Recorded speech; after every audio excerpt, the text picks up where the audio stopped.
hay palabras que nos inspiran, hay palabras que nos elevan y hay palabras que nos hunden. La pregunta es ¿por qué la palabra tiene tanto impacto?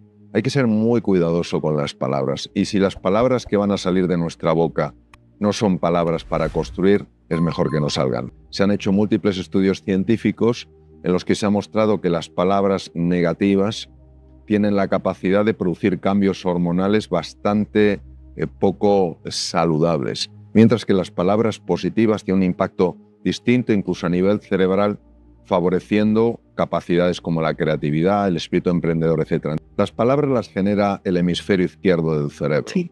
Es la parte más racional, es la parte más lógica que manejamos.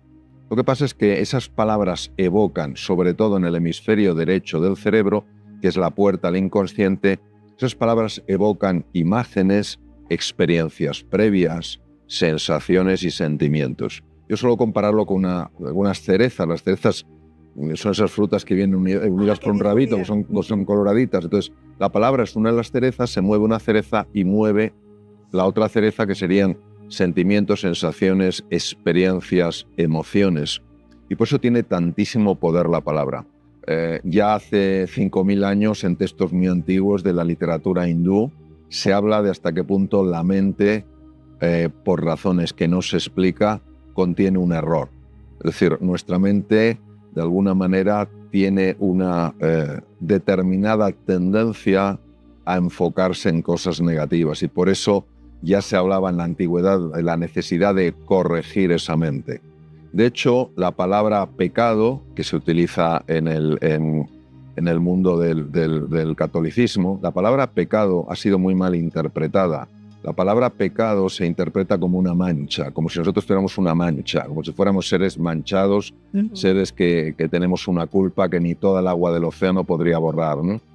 La palabra pecado en el lenguaje arameo, que era el lenguaje que utilizaba Jesucristo, quiere decir error. Es decir, cuando decían en el tiro con arco has pecado, quiere decir has fallado. Bueno, lo único que hay que hacer es corregir. Entonces nosotros, por alguna razón que no es bien conocida, tenemos esa tendencia a utilizar esas palabras negativas, esas palabras que no elevan, sino que hunden. Lo que pasa es que esa parte está bastante dormida. ¿Y qué ocurre? Que conforme entramos en el mundo de los adultos, esa parte empieza a dominar. ¿Por qué empieza a dominar?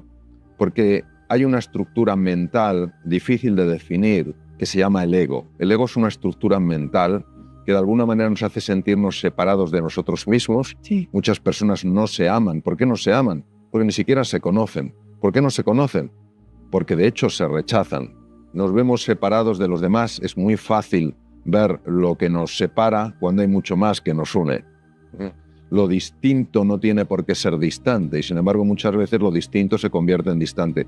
Y nos vemos separados de la naturaleza, solamente hay que ver cómo tratamos muchas veces a la naturaleza. Entonces el ego es esta estructura mental que se ha adueñado, es como un programa informático que se ha adueñado del ser humano. Entonces tiene que utilizar palabras que de alguna manera ni nos dejen conectar con esa belleza, esa grandeza inherente que existe en nosotros, esa inocencia primordial, que no nos deje ver en los demás la belleza que hay más allá de lo que piensan, dicen o hacen, y que no nos hace encontrarnos con la naturaleza.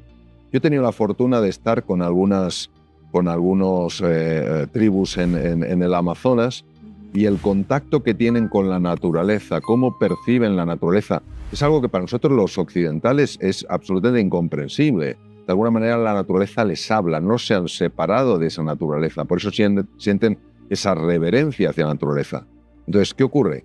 Que esa desviación que no sabemos de dónde viene simplemente necesita ser corregida. Yo veo que utilizo palabras negativas contra mí, soy consciente de ello y digo, esto no me ayuda, esto me anula, voy a elegir palabras que me ayuden. Veo que juzgo a una persona y ni siquiera la conozco, me paro y digo, esto no es correcto. Voy por lo menos a conocerla, a preguntarla, a escucharla, y entonces tendré una percepción diferente. ¿Creo que la naturaleza está a mi servicio? Pues no, la naturaleza y yo somos uno. Voy a tratarla con respeto, con cariño, con amor, ¿no? Entonces, tenemos que ser muy conscientes de eso porque esa tendencia sí existe. Que no es una tendencia, llamémosle, al mal, es una tendencia a olvidarnos de todo el bien que hay dentro de nosotros.